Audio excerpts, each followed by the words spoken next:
Pinkan Mambo ungkap sifat asli Maya, ngaku pernah diminta gugurkan kandungan.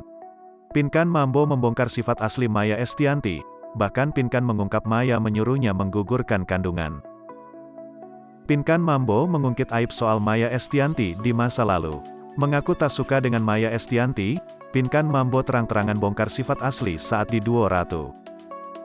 Emang beneran berantem? Sampai hari ini aku gak suka, Maya gak suka aku gak suka Maya, ungkap Pinkan Mambo. Awalnya aku capek baik-baikin dia, tapi dia gak bisa dibaikin orangnya jahatin orang, lanjutnya. Padahal, Pinkan dan Maya sama-sama diundang ke podcast Boy William beberapa waktu lalu. Mereka pun tak memperlihatkan pertengkaran, tetapi kini Pinkan terang-terangan mengaku ia memusuhi teman karibnya itu.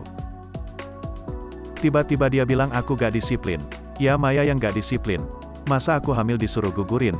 Aku hamil disuruh cari suami siapa aja.